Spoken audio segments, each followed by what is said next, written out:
poetry called The Merchant, written by an Indian. Not only Indian, but the pride of Bengal. Yes, the most renowned Rabindranath Tagore, who was born in Kolkata, was a Bengali poet, writer, and painter. Even though he did not complete his formal education means going to school. He had many great talents and a keen interest in writing and social reforms. He founded an experimental school at his own ashram, which influenced his literary works. Literary works means writing poems or stories. Rabindranath Tagore went on to write a vast number of famous poems, plays, novels, short stories, and essays. Tagore was awarded the Nobel Prize for Literature for his work Gitanjali, which made him an internationally popular figure. Means he became world famous. He has also composed over 2000 songs, which is known as Rabindra Sangeet by us. Not only that, but also composed India and Bangladesh's national anthems. Yes, Janagana Mana.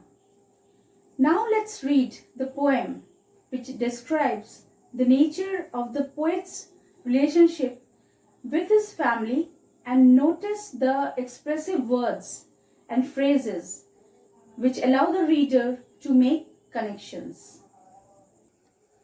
Imagine, mother, that you are to stay at home and I am to travel into strange lands. Imagine that my boat is ready at the landing, fully laden. Now think well, mother, before you say what I shall bring for you when I come back. Mother, do you want heaps and heaps of gold? So these were the first 4 lines of the poem that I have read just now. Before I explain the meanings of the sentences one by one, let me explain the meanings of the difficult words from the poem. Yes, the first word is landing. So here, according to the poem, it's a place where people can get into or out of a boat. Number 2 is laden. It means heavily loaded with something. Then the third one is heaps, means lots or piles or untidy collections of things that are placed one on top of each other. Then the last word today is golden harvest. It means crops cut and gathered, or grain and other crops that are ripe and ready to be cut.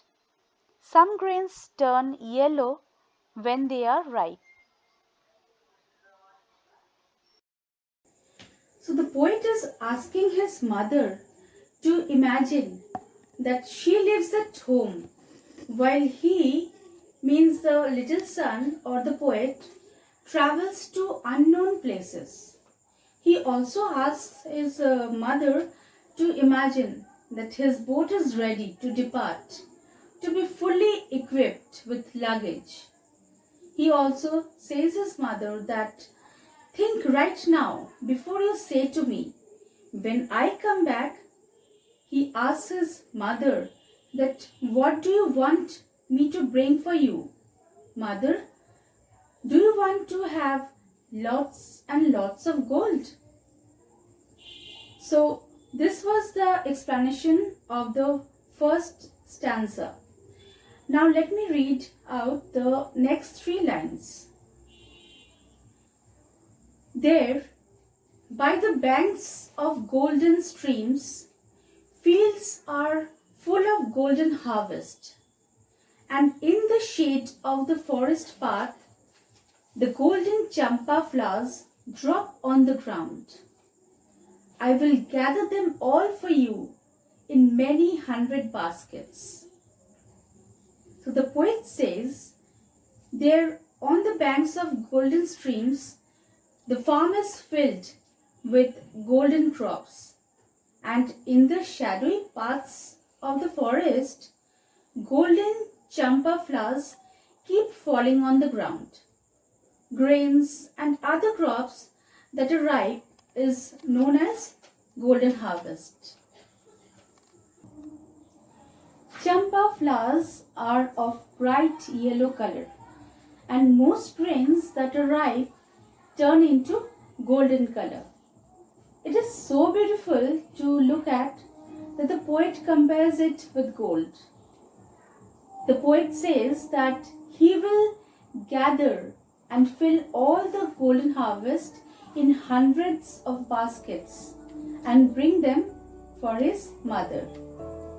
The poem consists of 14 lines, but we are doing only the first 7 lines of the poem today and the remaining ones in the next video. So till then, bye bye. See you in the next part of this video.